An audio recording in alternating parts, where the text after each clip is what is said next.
Good morning and welcome to the Chamber Business Report. I'm John Phillips, president of the Palm Coast Flagler Regional Chamber of Commerce, and we are glad to have Amelia Fulmer with the Fitzgerald Performing Arts Center as our guest today. We look forward to visiting with her and learning more about the Flagler Auditorium. The Chamber Business Report is sponsored by Cline Construction, building the future of Flagler County for the past 30 years. Also sponsored by Smart Technologies, they make business easy. And Intracoastal Bank of Palm Coast, community banking the way it should be, member FDIC. And Katz and Green, Flagler County's personal injury attorneys since 1996. Again, welcome to the Chamber Business Report. And Amelia, welcome. Glad to have you with us today. Glad to be here. Yeah, I look forward to learning more about the Flagler Auditorium and the proper name, the Fitzgerald Performing Arts Center. And Kelsie, my co-host, is with us as well. Kelsie, good morning. Hi, good morning. And I'll try to get my camera all synced back up. Looks like I got the blue light back on, so we are good to go again. So, Amelia, let's talk a little bit about you personally before we get into the to the Flagler Auditorium. You're a career educator and right here in Flagler County. So the transition wasn't a long commute moving over from the high school, but let's talk about your background a little bit. Yeah, in fact, my car has not left the parking lot in over 20 years. I came to Flagler County in 1988 to teach music. That's what my whole life is really centered around, is performing and teaching and the power of music in children's lives. So I taught elementary school music for 15 years at Wadsworth Elementary. So I spent a lot of days being a rock star there because I had kindergartners and they believe you're a rock star, you know. And then I moved to the high school and I taught teenagers to sing for 17 years, went to a lot of competitions, made a lot of costumes, learned to sew when I didn't even know how to sew, you know, all the many hats that teachers wear. And then moved to the auditorium. I went back to school for arts management and moved to the auditorium in 2019, and I've been there for 5 years now. So it's been a wonderful 37 years with Flagler Schools. Yeah, you must have started at about the age of 6, maybe. Oh, absolutely. What a wonderful thing to say. Let me talk about the question that when you were talking about the educational side, did you have any of those kids that were in kindergarten with you later on come as high school students of yours? Yes, my first year at the high school, I got to reap what I sowed when they were in elementary school. I brought probably one of the biggest performances to the auditorium when it opened. It opened in 1991, and I had started teaching in 1988. And Nell Brown, the media center specialist, and we all worked together as partners. Miss her very much, but she had this vision that we would have this musical with 250 children in it, and we would bus them all over to the auditorium when they opened. We packed the auditorium and put 250 kids on stage. And we did 4 or 5 musicals. So that's how I started. So I have to say the auditorium has been part of my adult life, you know, for the entire time. Yeah, let's talk a little bit about the auditorium for those folks that don't know. They see the physical structure attached to Flagler Palm Coast High School and might just assume it's part of the high school, which it is. Absolutely. But it also has a much bigger role as well. So talk about that just a little bit for us. And that's what makes it highly unique and unusual, is that it is a high school auditorium, but it's also a performing arts center. And it was built with a performing arts center mindset. There was a bond issue that was passed. The school district needed the children didn't have a place for chorus or band or anywhere to perform. A lot of young families were moving in with ITT. Mm-hmm. And a lot of those people loved the golf courses and the tennis courts, but they also wanted an entertainment venue. So they passed a bond issue in 1988. It was on the ballot. And it was just to build a performing arts center that would serve the schools and the community. At that time, they put together the Flagler Auditorium Governing Board, and a board does all the calendaring and deciding who performs and all of those things. And all that was put in place so community members work side by side and in partnership with the school district to make sure that it is used the most it can be used, and we are definitely used a lot, and used to entertain our senior citizens, but also to train our students. We train students to work in the technical theater, and of course, the performers, students learning to be performers. We have some wonderful success stories of students that are succeeding all over the world because of the opportunities they were given at Fitzgerald Performing Arts Center. Let's unpack that a little bit further with the high school students and what experience they can get as part of, if you're a student at Flagler Palm Coast High School, and whether you're in the theater class, drama class, part of the music program, some of the real hands-on experience they can get as part of your auditorium and what they can do to help them later in life if they want to go into a career in the performing arts. Okay, we'll start with the performance side. So we have drama. So we have plays that you can try out to be in. You take the drama classes, and you can also just do it after school as an activity. We have dance classes. We have band. We have a wonderful marching band. 150 kids in that marching band, and they get superior ratings every year. We have a wonderful chorus program with the formality singers. So there's a lot you can do as a performer. And we see those folks a lot because they're on the stage and they have the light on them. But I love to talk about those students that are technical theater students. The technical theater students a lot of times come in to get an elective, and they don't really know what they're in there for. They come into the auditorium, they're wearing their hoodie, and they're kind of hanging. They're a different kid. But they come and they sign up for volunteer for the call sheet, and then they come and they sit in the dark and learn how to operate all the machinery and all of the counterweight system. And, there's a lot of things you have to be super safe about and super responsible if you're going to be backstage. But I love those kids because they're the kids that are willing to sit in the dark and put others in the light. That's a great way to describe it. Kids. And those kids learn, and they end up staying all 4 years, and they become part of the show. Many of them go to work outside in Orlando, in the theme parks.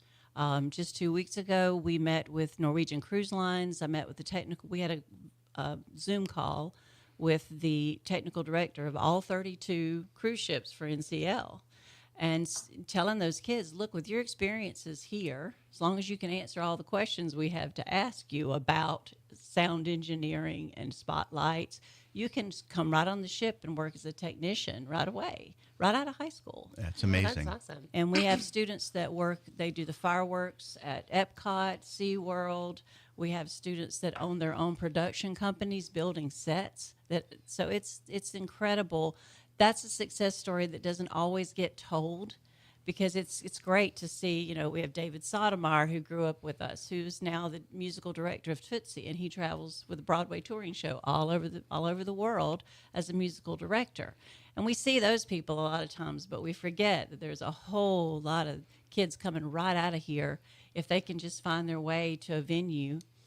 I would say our biggest challenge is that our venue is here in Palm Coast, and there's not another performing arts center you can go work for, and we're not interested in hiring adults as much as we are training students. So, but we're trying to find ways to connect the dots for them, like having those conversations with Norwegian and working to find places. And other placements, like you say, in the theme parks in the Orlando area, there are numerous jobs and opportunities for kids. It might not be the exact same transition from performing arts to the theme parks, but in the performance genre, there are wonderful opportunities for them. And they really get, like you said, hands-on opportunities, especially those folks who are behind the scenes. And sometimes they don't get as much credit because you don't realize they're there, whether they're doing the stage or maybe the sound, and you all have a wonderful sound system there, but someone has to operate that, and the kids get a chance to do that as well.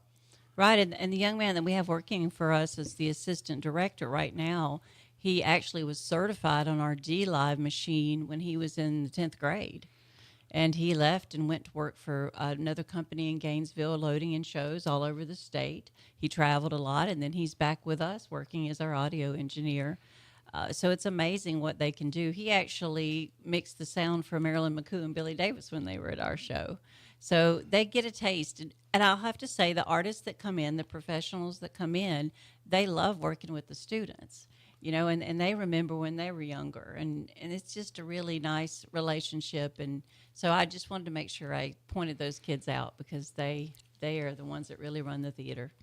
Amelia, I can feel your passion when you talk about what these kids and what you do, and it's nice to hear that not only do you have this passion that you bring to the kids, but you're putting them in the spotlight and then giving them opportunities to grow not only in the community, but having these Norwegian Cruise Line opportunities or things like that. So that's really awesome. Oh, thanks. We're visiting with Amelia Fulmer. She's the director of the Fitzgerald Performing Arts Center, oftentimes referred to as the Flagler Auditorium, right here in Palm Coast on State Route 100, attached to the Flagler Palm Coast High School. And Amelia, your background, Florida State University graduate, and then as you said, you did you study elementary education or performing arts? What was your degree in? I was music K through 12. Okay. So in Florida, you can get a music degree and you can be certified to teach kindergarten through 12th grade. It's quite a stretch. And you started at the kindergartners at Wadsworth and worked your way up to the IB program at Flagler Palm Coast. And oftentimes people hear about the International Baccalaureate program or the IB program, which is at FBC High School, which is an outstanding program. All three of my kids did the IB program, but down at Spruce Creek High School in Volusia County. But just talk a little bit more about how that educational opportunity for them in the performing arts and in the music area specifically, because that was your area of expertise, how that is stacked on top of the wonderful education that they get through our Flagler County schools. Well, music and arts are, I've always said, and I've used this acronym before, is it gives you grit. You know, you've got to have the guts to get up there. You've got to have the resilience because you're not always going to win your competition or win what you do. And then you have to take initiative. You have to always join and raise your hand and say, hey, I want that solo. Mm-hmm. And then you have to have tenacity. You have to keep going all the time. And so, you know, great business leaders know the same acronym. Absolutely. And that's what I like to, my quick way of saying to everyone that music and art, just like sports and a lot of other things that students do extra, give you so many life skills and that guts, resilience, initiative, and tenacity. The same thing you need if you're going to be an entrepreneur, if you're going to start a business or anything of that nature. You used the word entrepreneur there, and it's a great segue for us to take a very short break. When we come back, there's an entrepreneurial conference coming up being held at the Flagler Auditorium. We're going to talk about that right after this short timeout. We'll be right back here on the Chamber Business Report. Welcome back to the Chamber Business Report. I'm John Phillips. I'm joined by Amelia Fulmer, the director of the Flagler Performing Arts Center, and Kelsie Lombard, our co-host, is with us as well. And again, the Chamber Business Report brought to you by Cline Construction, Smart Technologies, Intracoastal Bank of Palm Coast, and Katz and Green.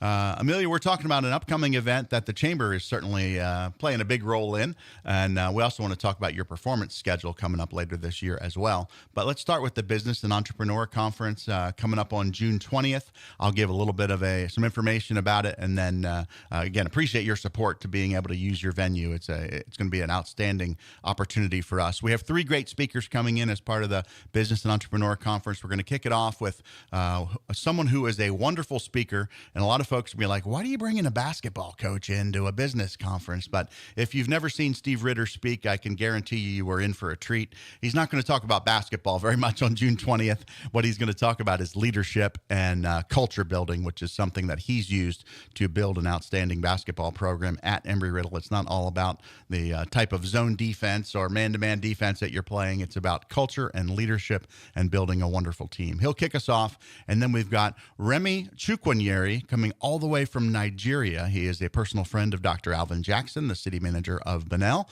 and he is an entrepreneur and a leader and has some wonderful experience, mostly over in Nigeria, but he's going to share that with us because business translates no matter what continent you might happen to be on. And then our final speaker is someone who is very well known here in Flagler County, maybe one of the most well-known people in Flagler County, and it's our sheriff, Sheriff Rick Staley. And if you only know Sheriff Staley as the sheriff, that's good, because you're going to learn a lot more about him on Friday, June 20th at the Fitzgerald Performing Arts Center. Before he became sheriff of Flagler County, Sheriff Staley started his own business, grew it to several, I want to say $3.5 million annual business with about 128 employees before he sold that and got back into the community service side of law enforcement. But Amelia, I don't know if you knew that story and that side of Sheriff Staley's life. I did not. I look forward to learning more about it on Friday, June 20th. No, I didn't. Yeah, He's so- a wonderful guy, though. Yeah, wonderful guy, and the face of Flagler Sheriff, the face of law enforcement in Flagler County, but also a very successful entrepreneur. He and his wife had a security business that they built from the ground up. So, Kelsie, I know you and I have been working behind the scenes on this event, but I want to give you a chance to talk about the Business and Entrepreneur Conference just a little bit as well. Yeah, I know. I'm excited to learn more about the sheriff there, and we have some really great speakers. So I'm excited. Go to pcfchamber.com and get your tickets now. We're a little less than a week away, and I hope to see you there. And I thank you, Amelia, for everything you've done to help us with the location, and I hope we can fill the room. Again, that date is Friday, June 20th. We start at 8:30. Registration opens at 7:30. At 8 o'clock, we'll have a professional networking opportunity to meet some of the other folks that are there. Then at 8:30, Coach Steve Ritter will kick things off. We'll wrap up by 11, and then you've got the rest of the day to either go back to the office and get caught up, or if you have the opportunity to head down to Flagler Beach and start your weekend early. So it's a wonderful opportunity either way. Let's talk about other things that go on at the auditorium. I know your show season kind of runs from the mid-fall, September, October, through about April. But you said something earlier before we went on the air. You're the busiest theater in all of the Southeastern United States, because most venues sit dark during the day. We have 300 students that come in and out of there. And even right now, there are about 40 students at the auditorium when I left on the stage tap dancing, something that they're doing. So there's always they're doing something a show going on. called The Lightning Thief, the 27th. We have a summer camp there. The Flagler Performing Arts Academy is there working on their summer camp shows. We have June is dance month. So every weekend we have dance shows. Last weekend we had Mia Bella. This weekend we have Flagler School of Dance. But we are so excited because a lot of times we can't have the business community come in because we have school every day. Sure. So I hope we can do something fun like this every summer. It's a really having good the chamber crossover. there is fantastic, and it's a good partnership that I'm really proud that we can get together and do more in the auditorium. Yeah, we look forward to doing more with you. Like I said, the kids are in there a certain number of days out of the year. Hopefully there's some business opportunities in the auditorium like we're doing. Absolutely. And then obviously you've got your show season, and you can already talk about it. I know a lot of the promotional materials aren't going out just yet because we're very early on. But let's talk about some of the great acts that you've got coming up later this year and into next year. Well, we're bringing a show called Blank Space, the Taylor Swift tribute. It is the #1 Taylor Swift tribute in the nation.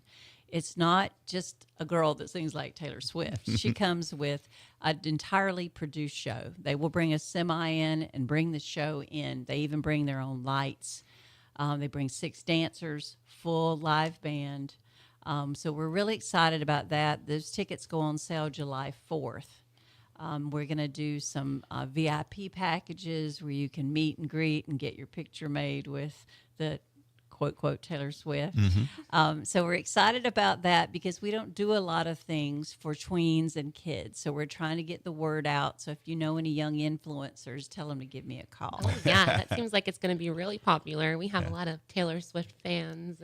And this is the one that on TMZ, the girl that works on TMZ took her 6-year-old and just told her it was Taylor Swift. So that's why when I talk about being featured on there. But we also have One Night of Queen, which is also a huge production. It is not just a guy that sings like Freddie Mercury. We're talking an entire produced show with background singers, full band, everything, an amazing performance. We have the Nelson Twins are coming this year. And if you don't know the Nelson Twins, they're the children of Ricky Nelson. And they do an entire show called An Ozzie and Harriet Christmas, where they reminisce and show you home movies, and they sing along with their dad. So that's going to be a nice show that's coming up. We have about 21 shows in the season, so I won't name them all. But we do have Debbie Boone coming, You Light Up My Life. That's the theme of our season. Mm-hmm. You light up our life with live entertainment. You said 21 shows? 21 professional shows, yeah. And we have over 100 events a year. And that goes roughly, the professional season is about October to April, early spring, into yeah. April. Okay. The most of our shows come November, December, and January and February, because that's when all the talent wants to come to Florida. because it's not snowing here. And it's when our snowbirds come to Florida, and it's when people are looking to find something to do because it gets dark early and there's not as much to do. We are excited about, we just met yesterday and signed a bubble show. It's called the Spheres Bubble Show, which is like a gazillion bubbles in the auditorium, and that's going to be for Arts Education Week on September the 13th. So we'll be doing a lot of things for Arts Education Week, and we actually make our tickets go on sale that same week just to remind our patrons of where your money goes. We do not rent our venue. We book our own show, book the shows, and the money stays right here in Flagler County. Right now in the environment, the live performance environment, most people rent their venues to a promoter, and a promoter brings them in. They do the show, and yes, some of the money stays in the county, but a lot of it goes out. And so we're real proud that we only use local restaurants and local hotels. We spent $30,000 in hotel rooms in one season because we pay for all the hotel rooms for the performers as part of their contract. And we're lucky that we have restaurants locally that work with us to bring food to all of our performers. So we feel like we're a big part of the community and a big part of the business community as well. I think that's really critical, especially for us in the Chamber of Commerce, to keep as much of the money local as possible. That's one of our goals, and I'm really glad to hear that you all feel the same way as well. Again, Absolutely. book local, stay local, eat local, and we all support one another. And obviously, that's a great resource to have in our community. There's really nothing else like the Flagler Auditorium here real close by. I'm not sure who your competition would be, but I know they're not real close by. Well, we do have Peabody, and we have Ormond Beach Performing Arts Center. A lot of those venues rent some of the same shows that we book. But usually we all work together and call each other and chat about what are you bringing and try not to get in each other's way too much. Yeah. It's you respect each other in the business, because if you don't, then you're not going to succeed. Yeah, I think that's really critical in the business world to try to complement one another as opposed to compete against one another. Some folks are going to choose the closer venue if they have the same show, and they can choose from either at the Peabody or at the Flagler Auditorium, depending on where you live. But at the same time, if you work together with the Peabody and the Ormond Performing Arts or any other venue. And we have some exciting times right now because we've just gotten together. The FC3, the Flagler Cultural Council, is becoming more active and working with the city to get grants for the arts. They're actually going to be working in partnership with us to do the Bubble Show and Arts and Education Week. So that's exciting that we have an organization now that's kind of working for all of us. But it's important that we, as the auditorium, work with other groups like Flagler Playhouse and City Repertory Theater and all of the other arts groups in town that may need some support. But if we all share the stage, as I like to say, quite literally, I think we all win. And that's the same thing. We share our stage with businesses that sponsor shows. We share our stage with other students, other groups that come in.